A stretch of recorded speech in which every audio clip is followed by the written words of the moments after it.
టాలీవుడ్ ప్రేక్షకులకు lady power star Sai Pallavi. ఈమె గురించి పరిచయం అక్కర్లేదు.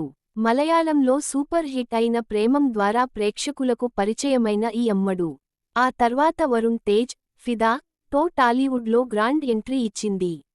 ఈ మూవీతో తెలుగు ప్రేక్షకులను తన నటనతో మరో స్థాయిలో ఫిదా చేసింది.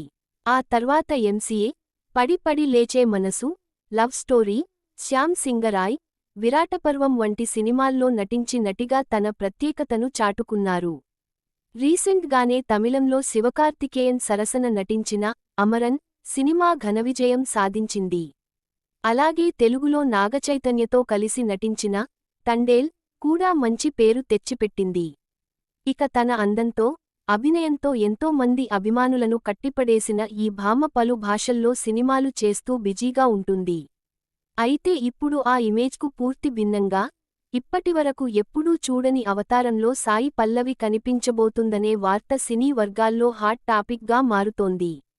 రామాయణ లో సీతగా ప్రస్తుతం సాయి పల్లవి నితీష్ తివారీ దర్శకత్వంలో రూపొందుతున్న భారీ బడ్జెట్ ప్రాజెక్ట్ రామాయణ లో ఆమె సీతాదేవి పాత్రలో నటిస్తున్నారు. ఈ చిత్రానికి సుమారు 1600 కోట్ల రూపాయలు బడ్జెట్ కేటాయించగా, ఇది 2 భాగాలుగా రూపొందుతుంది.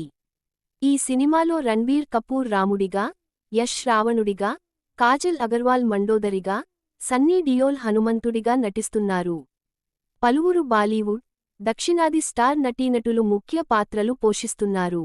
అంతేకాకుండా ధనుష్ హీరోగా తెరకెక్కుతున్న డి55 లో ఆమె పవర్ఫుల్ పోలీస్ ఆఫీసర్ పాత్రలో నటించనున్నట్లు వినిపిస్తున్నాయి. అమరన్ మూవీ దర్శకుడు రాజ్కుమార్ పెరియసామి ఈ చిత్రాన్ని డైరెక్ట్ చేయనున్నారు. ఇన్వెస్టిగేటివ్ థ్రిల్లర్ కాన్సెప్ట్లో రాబోతున్న ఈ మూవీ నిజ జీవిత సంఘటనల ఆధారంగా రూపొందనున్నట్టు చర్చ నడుస్తోంది. సాయి పల్లవితో పాటు శ్రీలీల కూడా ఈ సినిమాలో నటిస్తున్నట్టు సమాచారం.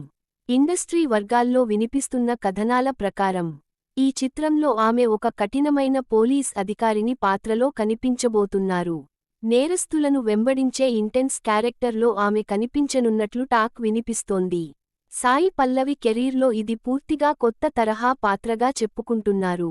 మరోవైపు శ్రీలీల పాత్ర కూడా సినిమాకు కమర్షియల్ హంగులను తెస్తుందనే అభిప్రాయం వ్యక్తమవుతోంది.